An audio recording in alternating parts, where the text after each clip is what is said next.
প্ৰভু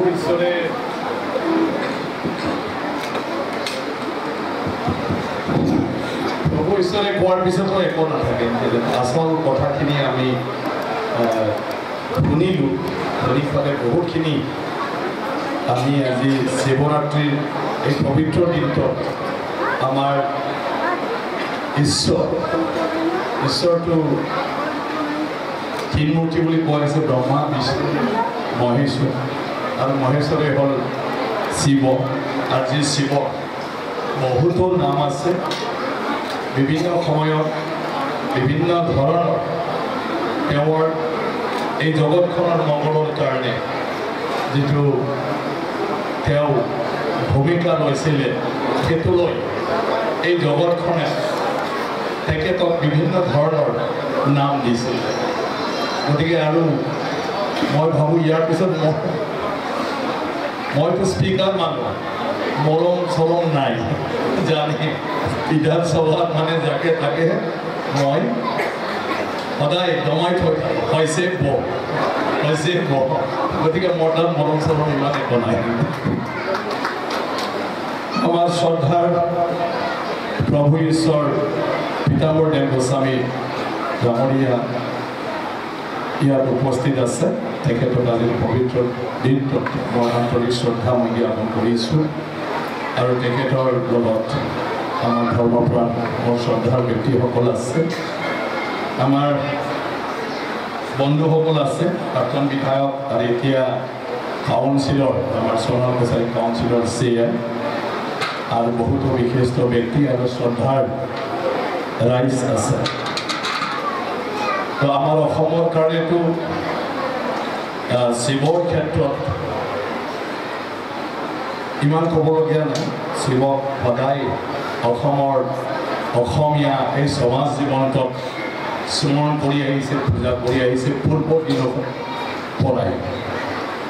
ইয়াত অসমত আমি জানো ৰাজা মহাৰাজা দিনৰ পৰাও ইয়াতে শিৱক পূজা অৰ্চনা কৰি আহিছে। গতিকে মহাভাৰতত আমি জানো যে বানাসুৰে শিৱৰ ভক্ত আছিলে, শিৱক পূজা কৰিছিল আৰু শিৱই তেওঁক শক্তি প্ৰদান কৰিছিল, সকলক ক্ষমতা দিছিল, যিটোৰ দ্বাৰা গোটেই প্ৰাক জ্যোতিষপুৰত তেওঁ এটা ভালদৰে প্ৰশাসন চলাব পাৰিছিল। ভাৰতৰ সভ্যতা সংস্কৃতি ইয়াৰ যিটো অৰিহণা, এই ক্ষেত্ৰত বানাসুৰৰ বা তেজপুৰৰ আমাৰ যিটো কাহিনী, ইয়াৰ অৱদান, এই অবিহনে আমাৰ দেশৰ সভ্যতা সংস্কৃতি কেতিয়াও পূৰা হ'ব নোৱাৰে। আৰু শিৱ তেজপুৰলৈকে আহিছিল নিজৰ ভক্ত অসমীয়া এই বানাসুৰক শ্ৰীকৃষ্ণৰ লগত যুদ্ধ কৰাৰ সময়ত সহায় কৰিবলৈ। অসমীয়া মানুহ ইমানেই ভক্ত হ'ব পাৰে যে স্বয়ং ভগৱানে এই ভক্তজনক সহায় কৰিবলৈ তেতিয়া আহিছিলে। আৰু অসমৰ এই ভক্তজনৰ কাৰণে দুই প্ৰভুৰ মাজত যুদ্ধ হৈছিল, হৰিহৰৰ যুদ্ধ, শ্ৰীকৃষ্ণ আৰু শিৱৰ মাজত। তো সেইটো হ'ল আমাৰ এই অসম ভূমি। বাকী ইয়াৰ পিছততো চবতে আমি দেখিছোঁ, এতিয়াও পাই আছে ঐতিহাসিক কিছুমান জেগাত, য'তেই সেইবোৰ মানে পাব মানে কি কয় আপোনাৰ উদ্ধাৰ হৈছে, তাতে চবতে শিৱলিংগ পোৱা হৈছে, শিৱক পূজা কৰা হৈছে। আজি গোলাঘাটতো মানে বিভিন্ন মাটিৰ তলত ঠাই আছে অসমৰ, মানে আগৰ কিমান বছৰ আগৰ সেইটো নাজানো, যিবোৰ ঐতিহাসিক স্থানবিলাক উদ্ধাৰ হৈ আছে, এইবিলাকত শিৱক পূজা কৰাৰে সেই গোটেইবোৰ মানে আপোনাৰ স্থান মন্দিৰ বা কিবা তেনেকুৱা চিন, যিটো শিৱক আমি ভক্ত কৰোঁ, সেইটো আমি চবতে পাইছোঁ। আহোম যেতিয়া অসমত ৰাজ চলালে, তেতিয়া আহোমো আহি পালে, আহোম ক'ত কি পালন কৰি আহিছিল চুকাফাই, কিন্তু ইয়াত আহি শিৱকে গোটেই আহোমখিনিয়ে পূজা কৰিছিলে। তাৰ কাৰণে শিৱৰ দৌলটো হৈ গ'ল না, বহুতো শিৱ আমাৰ টেম্পলটো আছে। গোটেই অসম এই ভূমিটোৱে শিৱৰ লগত জড়িত। তো বিভিন্ন সময়ত আমি শিৱৰ পৰা ইয়াত সদায় আশীৰ্বাদ পাই পালে সুখেৰে শান্তিৰে আমি থাকিব পাৰিছোঁ। আৰু শিৱ ইমান দূৰৰ নহয়, আমাৰ ভগৱানটো কৈলাশ পৰ্বতত থাকে, হা, আমাৰ বেছি দূৰ নহয়। আৰু শিৱৰ লগত সম্পৰ্ক বিভিন্ন ঘটনা আমাৰ ইয়াত আছে, মা পাৰ্বতীৰ ঘটনা আমাৰ ইয়াত আছে, মহিষাসুৰ বধৰ ঘটনা আমাৰ এই অসম, ৱেষ্ট বেংগল, নেপাল এইখিনি অঞ্চলতে মহিষাসুৰৰ ৰাজ্য আছিলে। আৰু মা পাৰ্বতীয়ে সেই সময়ত জগতখন বচাবলৈ এই কৈলাশৰ পৰাই ইয়াত নামি আহিবলগীয়া হৈছিল। কাৰণ মহিষাসুৰক মহিলাসকলে বধ কৰিব নোৱাৰে, স্বয়ং ব্ৰহ্মাই সেইটো বৰদান দি থৈছিলে। মানে সদায় তাক নমৰাৰ আশীৰ্বাদ লাগে মহিষাসুৰক। তো ব্ৰহ্মাই সদায় কৈ থাকে যে ইয়াত জন্ম ল'লে মৃত্যুটো অনিবাৰ্য, গতিকে যিটো সৃষ্টি হ'ব সেয়া এটা সময়ত ধ্বংস হ'ব। গতিকে তুমি জন্ম লৈছা, তোমাৰ মৃত্যুটো হ'বই লাগিব, গতিকে তোমাক তেনেকুৱা ধৰণৰ বৰদান দিব পাৰে য'ত মৃত্যু হ'ব নোৱাৰে। ইয়াৰ পিছত মহিষাসুৰে বুদ্ধি ওলাল যে মোকতো মহিলা মানুহখিনি মাৰিব নোৱাৰে, মই ইমান ডাঙৰ বীৰ, গতিকে মই কায়দা কৰি ব্ৰহ্মাক অলপ ফুচলাই বৰদানটো অলপ বেলেগ ধৰণে লৈ লওঁ। সেই বুলি ব্ৰহ্মাক ক'লে যে প্ৰভু আপোনাৰ কথাই মই মানিছোঁ, মই যদিও মৰো অকল স্ত্ৰীৰ হাতত মৰো, কিন্তু মোক কোনো পুৰুষে যাহাতে হাৰাব নোৱাৰে, মাৰিব নোৱাৰে। আৰু তাৰ কাৰণে ব্ৰহ্মাই কৈ দিলে তো ঠিক আছে যে তোমাক মনোকামনা পূৰা হ'ব। ইয়াৰ পিছত যেতিয়া পুৰুষে তাক হাৰাব নোৱাৰে, উৎপাত আৰম্ভ হয়। বহুত উৎপাত সি এনেকুৱা ধৰণৰ কৰিলে, গৈ গৈ ইন্দ্ৰপুৰী স্বৰ্গপুৰীলৈ সি উৎপাত কৰি দেৱতাসকলে পলাই পত্ৰম হয় কৈলাশ পৰ্বতত শিৱৰ কাষত আশ্ৰয় ল'বলগীয়া হয়।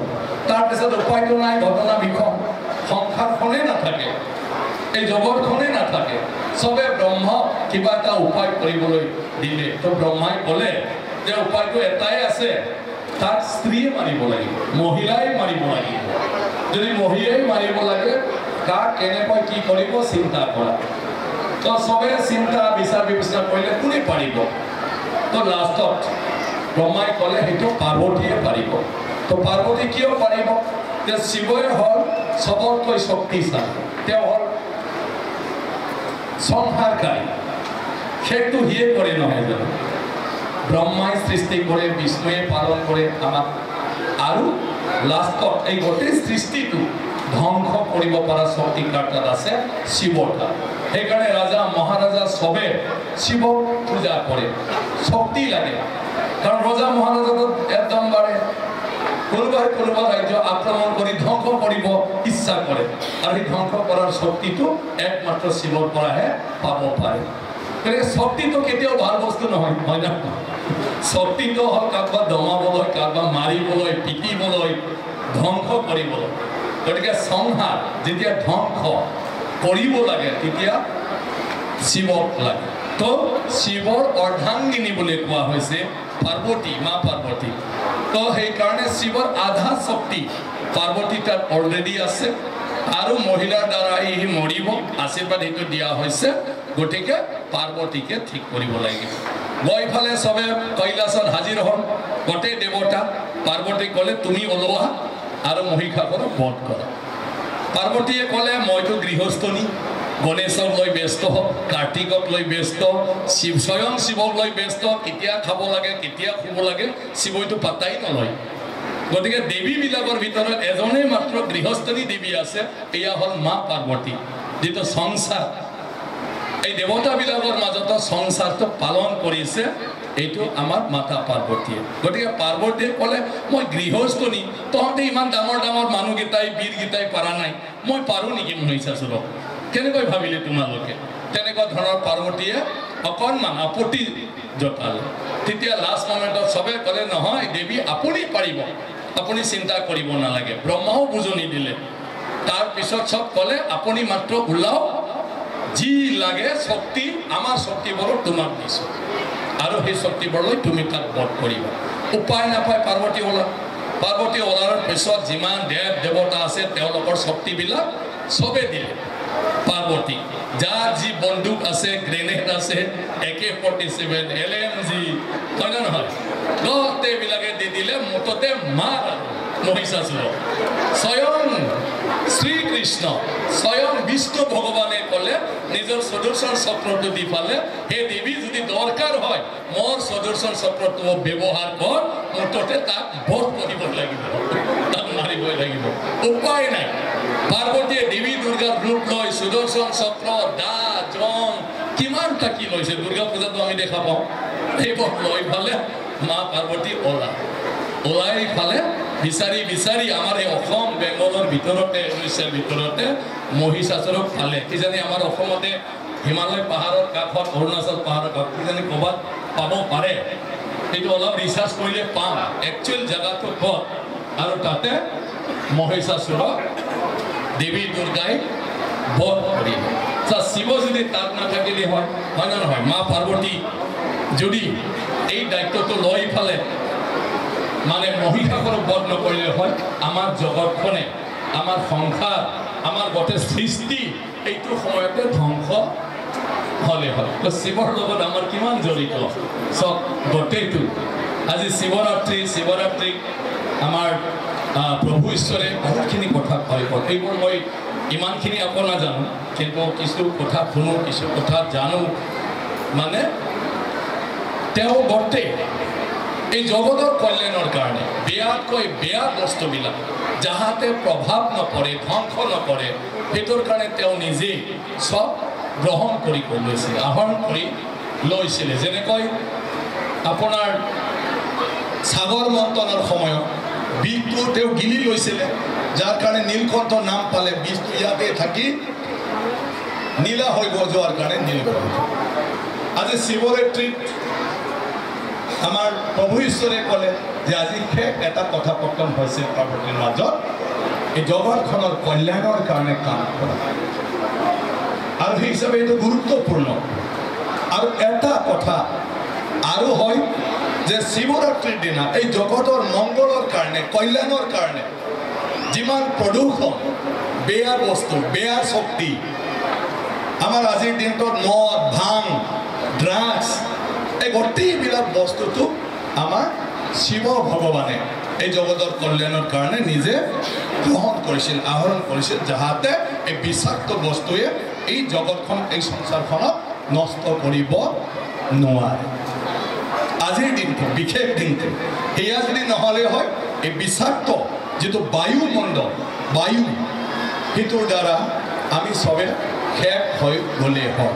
সেইটোৰ কাৰণে শিৱৰাত্ৰিৰ দিনা গুটকা টুটকা বনাই ফালে ভাং চাং বনাই ফালে পূজা কৰে কিন্তু আমিতো মানুহ আমাৰ স্বভাৱ চৰিত্ৰবিলাকতো কোনো বিশ্বাস কৰিব নোৱাৰে ঈশ্বৰে মানুহক সৃষ্টি কৰি ফালে পস্তাই থাকে বোলে ঈশ্বৰবিলাকে মানে এনেকুৱা মৰম কৰি বনাই চব বস্তু দিলে ইমানখিনি বুদ্ধি জ্ঞানো দিলে কিন্তু সদায় প্ৰয়োজনতকৈ বেছি ভাবে মানুহে আৰু বেছি ভাবাৰ কাৰণে ঈশ্বৰে কিছুমান বস্তু নিদিলে আৰু যিটো দিলে সেইটো আমি মানৱ সমাজে বেছি অস্তাদ কৰি ফালে ভালত ব্যৱহাৰ নকৰে যেনেকৈ কিডনি দুইটা দিছে এটা স্পিয়াৰ বিক্ৰী কৰি খাই এতিয়া ঈশ্বৰে ইমান মৰমত দিছে কিডনি নহ'লে মানুহ নচলে কিন্তু ঈশ্বৰে এটা স্পিয়াৰ দি দিছে বাইচেন্স যদি এটা বেয়া হয় এটা কিডনি যাহাতে জীৱনটো চলাত সহায় কৰে কিন্তু আমি কি কৰিলোঁ চালা কিডনিটো এটাই চলে গতিকে এটাতো বিক্ৰী কৰিব পাৰে পইচা পায়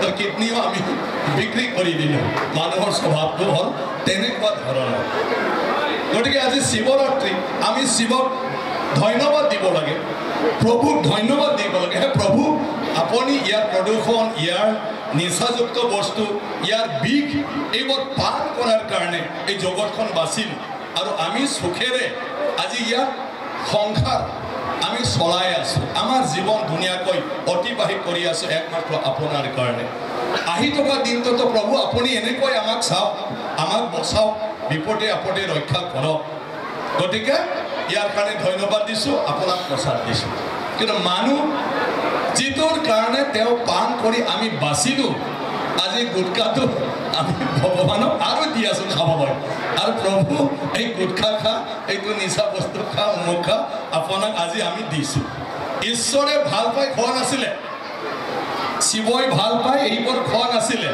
শিৱই আমাক মৰম কৰি এই জগতখন কল্যাণৰ কাৰণে জগতখন বচাবলৈহে বিষ পান নিচাযুক্ত বস্তু পান কৰিছিল প্ৰদূষিত বায়ুটো তেওঁ পান কৰিছিল কিন্তু উল্টা আমি ভাবি ল'লোঁ আজি শিৱই চব খায় আৰু গুটকা চুটকা বনাই কিছুমানে ভুজা কৰি আছে আৰু আজি খাব লাগে বোলে চবকে টেষ্ট কৰ বুলি ভাল ভাল মানুহক গুটকা খুৱাই আছে এইটোৰ পৰা আমি বিৰত থাকিব লাগে মই আজিও কৈছোঁ আমাৰ পঞ্চায়ত কনফাৰেন্সত অলপ আমাৰ চিন্তাবিলাক আমি সলনি কৰিব লাগে গতিকে প্ৰভুৱে আমি যাতে এইবোৰ পান কৰি ফালে ধ্বংস নহয় তাৰ কাৰণে নিজে পান কৰিছিল আৰু আমি উল্টাকৈ আজি চান্স বুলি ভাবি লয় কেতিয়াও মদ নাখাওঁ মানুহ আজি গুটকা টেষ্ট কৰিব আৰু কালি ৰাতিপুৱা 9টা 10টালৈকে মোৰ মাথা বিষ হৈ আছে বুলি ক'ব হা গুটকাটোতো আজিকালি পেকেটত পোৱাটো নহয় জানো তাইতো মই একদম খাই পোৱা নাই কাৰণে নাজানো কিন্তু আমাৰ বহুত শিৱৰাত্ৰিৰ নামত আজি সিটো চলিব হয় নে নহয় এনেকুৱাকৈহে আমাৰ শিৱৰাত্ৰি পূজাটো কৰিব তো আমাৰ ধাৰণাটো আমাৰ চিন্তাটো অলপ বেলেগ ফালে গৈছে গতিকে ঈশ্বৰৰ উদ্দেশ্যটো সেইটো নাছিলে ভাল পাই ঈশ্বৰে সেইটো কৰা নাছিলে যিটো আমি আজিও তেওঁক দি থাকিম গতিকে আজি ঈশ্বৰক ধন্যবাদ দিয়াৰ দিন আজি ঈশ্বৰক আমি বিনতি কৰাৰ দিন সদায় যেন ঈশ্বৰে আৰু আমাক তেনেকুৱা ধৰণৰ আশীৰ্বাদ দি ৰাখে আৰু সেই হিচাপে শিৱৰাত্ৰি আমি চবে অলপ হ'লেও আমাৰ প্ৰভু শিৱক আমি স্মৰণ কৰিব লাগে আজি চবে পূজা অৰ্চনা কৰিব আহিছে খুব ভাল লাগিছে আৰু আজি আমাৰ প্ৰভু ঈশ্বৰ ইয়াত আহিছে আমাক আধ্যাত্মিক দিশত আৰু সেইবোৰ যেটো আমাৰ শিৱ পুৰাণৰ কথা সেই শিৱ পুৰাণৰ কথাবিলাক আমাক ধুনীয়াকৈ বুজাই দিছে আৰু বহুখিনি কথা আজি আমি জানিবলৈ সক্ষম হৈছে গতিকে সেইটোৰ কাৰণে মই নিজকে ধন্য মানিছোঁ আৰু যিসকলে মোক জনালে আমন্ত্ৰণ জনালে ইয়াত আহিলোঁ অলপ শিৱ শক্তি মন্দিৰতো অলপ ময়ো পূজা কৰিলোঁ আৰু ইয়াত আহি প্ৰভু ঈশ্বৰক লগ পালোঁ তেখেতৰ কথা শুনিলোঁ গতিকে তাৰ কাৰণে মই ধন্যবাদ জনাইছোঁ যিসকলে মোক মানে ইয়াতে ভাল শিৱৰাত্ৰিটো হয় বুলি কৈছে মই কৈছিলোঁ আজি ক'ত যাম শিৱৰাত্ৰিৰ দিনা কাৰণ মইতো নিজৰ জেগাত থাকিব নোৱাৰিলোঁ মোৰ তাত বহুত পূজা আছিলে কিন্তু ইয়াৰ পিছত আমাৰ টংকেশ্বৰ সোণোৱাল ডাঙৰীয়া তেখেতসকলে ক'লে যে ইয়াতে আমাৰ খুব ভালকৈ শিৱৰাত্ৰি পূজাটো হয় তাৰপিছত বলক যদি যায় তো বলক এনে থাকাতকৈ হয় না নহয় প্ৰভু দৰ্শন উপায়তো নাই প্ৰভুটো চবতে স্মৰণ কৰিলে পায় প্ৰভু চবতে থাকে ঈশ্বৰ কিন্তু আমাৰ গুৰুসকলে যাহাতে আমাৰ স্থিৰটো মন মানে কি কয় মনটো স্থিৰ হয়